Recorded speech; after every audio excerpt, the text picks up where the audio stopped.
Hello guys, এটা হলো আমাদের গ্রামের পুকুর যেখানে আমরা স্নান করি। দেখতে পাচ্ছ এটা অনেক বড়। হ্যালো গাইস, পুকুরটা তো দেখতে পেলেন, অনেক বড় পুকুর। চলো আরো কিছু দেখাচ্ছি আপনাদের।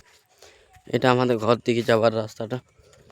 আর আর এই দিকটা হয়ে গেলে আমরা মোড় পৌঁছে যাব জলদি। আর এই দিকটা হয়ে গেলে আমাদের ঘরের কাছাকাছি পৌঁছে যাব। তো আমি একটু ঘুরতে এসেছিলাম এদিকে।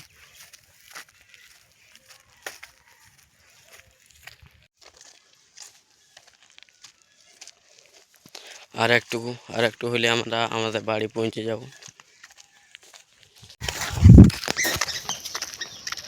আপনারা কোন গ্রাম থেকে এই ভিডিওটা দেখছেন কমেন্ট করে জানাতে ভুলবেন না।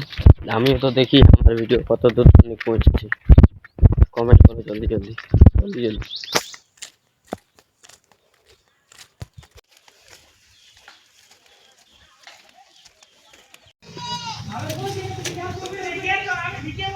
আমাদের ঘরের প্রথম দরজা, এখানে কোনো গেট নেই।